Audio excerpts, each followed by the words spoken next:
Bonjour les jardiniers.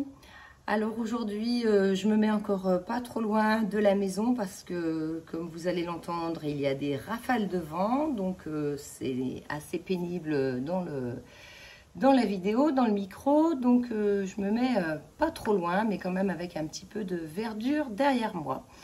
Alors la restructuration de mon jardin va démarrer.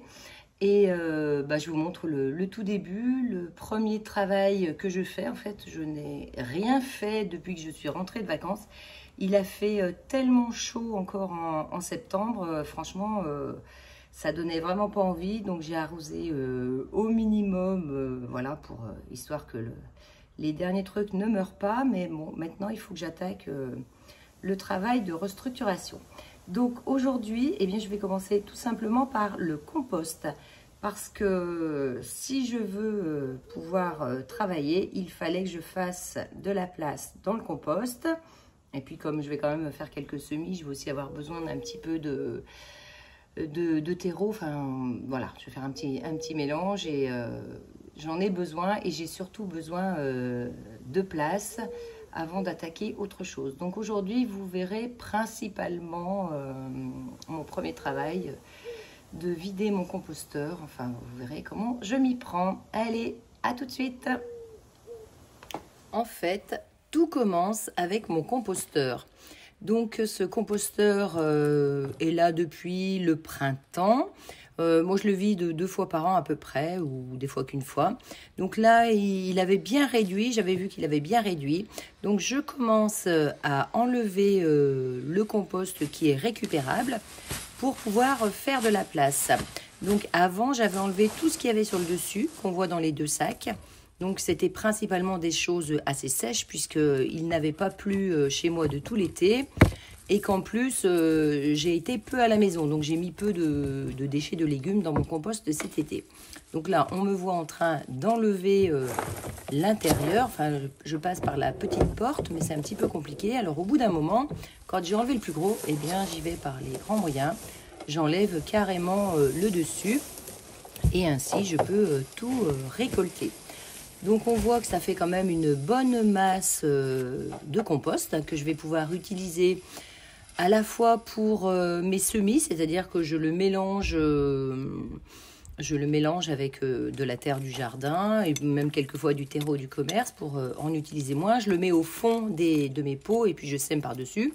Ou alors je m'en sers aussi en mélange pour le repiquage de mes légumes.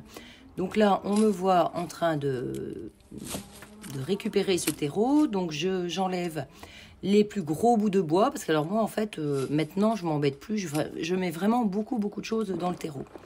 J'y trouve bien sûr des cétoines dorées comme d'habitude, encore que cette année j'ai trouvé qu'il y en avait beaucoup moins que les autres fois. Là j'ai trouvé que la récolte de cétoines était un peu maigre, donc j'en mets de côté pour pouvoir les remettre après dans le nouveau compost. J'en laisse dans l'ancien pour que là où je vais le mettre après, je vais l'emmener pour faire un gros tas où j'irai me servir. Et puis, je laisse quelques cétoines dorées pour faire le travail. Donc, j'en mets aux 2 endroits. Donc, j'ai fait pas mal d'allers-retours où j'ai rempli mon seau. Donc, ça m'a bien occupé un long moment à faire tout ce travail. Donc, je décompacte. Et puis là, carrément, c'est une larve d'orycte ou de lucane, de rhinocéros, je ne sais plus le nom, de cerf-volant, non, rhinocéros, je ne trouve plus le nom, orycte, donc qui se met dans le bois mort, et on ne se rend pas bien compte à la vidéo, mais il était vraiment beaucoup plus gros qu'une cétoine dorée. Beaucoup plus gros, c'est la première fois que j'en trouve un dans mon compost. Donc, comme quoi la biodiversité arrive. Donc, je pense que normalement, je ne me trompe pas. Ça, c'est bien la femelle de l'Orite. Donc, ou Lucane, non, mais je ne sais plus si c'est Lucane cerf-volant, je le réécrirai après.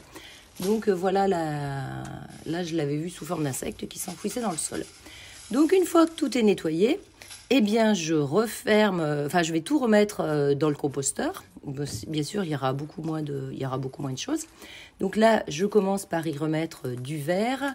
J'ai aussi mis de côté du compost qui était vraiment peu décomposé, tous les bouts de bois justement en décomposition. Et puis, il me faut du verre. Et le verre, je n'ai plus de pelouse. Hein. Ma pelouse est complètement grillée avec nos plus de 41 degrés sans arrosage de pelouse, parce que je me refuse à arroser la pelouse. Vous pensez bien qu'il n'y a pratiquement plus de pelouse. C'est pas la seule pluie qu'on a eue là, ces jours-ci. Autour du 15 septembre, on a eu un jour de pluie et c'est tout. Et encore un jour, même pas. Un bel orage, on va dire.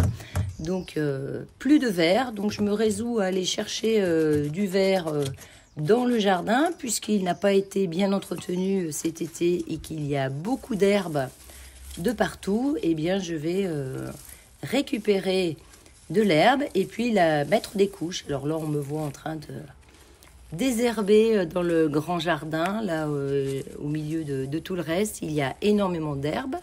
Donc je mets tout ça dans un seau et puis quand mon seau est plein, je l'emmène dans le compost. Je le mets sur le dessus et puis après, je recouvrirai à nouveau avec du brun. Mais il est évident que si j'avais pu tondre de la pelouse, j'aurais préféré avoir beaucoup plus de verdure. Donc, j'ai fait avec tout ce que je trouvais. Donc là, on voit bien qu'il y a aussi de l'herbe au pied des framboisiers. Donc, je vais pouvoir en enlever un petit peu. Donc, l'herbe, c'est pas ce qui manquait. Là, au pied de mes fraisiers, on voit pareil qu'il y a plein d'herbes. Donc, j'ai récupéré toute l'herbe que je pouvais récupérer dans un premier temps. Et puis, j'ai fait mes différentes couches de compost. Donc, on voit qu'il y en a aussi là, au pied de l'asperge. Enfin, j'avais de l'asperge avec des fraisiers sur le bord. Et on voit bien qu'il y a plein d'herbes aussi. Ça, j'appelle ça des amaranthes sauvages. Je ne sais même pas exactement comment ça s'appelle. Mais en tout cas, ça fait de la verdure. Donc là, dans le grand jardin, vous voyez... Tout à l'heure, j'y étais, mais là, je suis sur un autre coin. Donc là, j'ai commencé à enlever déjà un petit peu. Donc, vous voyez tout ce qu'il me reste à faire. Enfin, vraiment, cette restructuration de jardin, ça va être un travail de longue haleine. Donc, évidemment, j'ai commencé par vider mon composteur pour y faire de la place, parce que je savais très bien que je n'aurais pas assez de place pour tout ranger. Et puis voilà où j'emmène mon compost après, encore dans un autre lieu, là derrière la maison. Donc, sur la gauche, j'ai le paillage avec de l'herbe et des feuilles broyées. Et puis là, sur la droite, j'ai ce beau compost. D'ailleurs, ce composteur va être lui aussi à vider. Donc, en utilisant toute l'herbe, j'ai redécouvert mes fraisiers. Donc, et puis, je me suis aperçue qu'ils avaient fait des stolons tardivement, mais j'en ai récupéré là 25 en tout, juste sur ce petit carré. Et je n'ai pas fini tout le reste. Donc, je fais aussi, mais je démarre seulement mes semis d'automne. Moi, je les fais toujours tard, parce que pas avant septembre et même des fois octobre, parce que il fait souvent très chaud. Donc là, j'utilise ma plaque Magellan et je vais y semer de la mâche. Donc, j'égalise bien, j'ai humidifié aussi, et puis on attaque le semis de mâche. Donc, j'en ai semé deux sortes différentes. Et là, on me voit utiliser un gant, mais c'est tout simplement parce que je me suis coupé assez profondément un doigt et que j'avais de la terre qui rentrait dedans et que ce n'est pas l'idéal.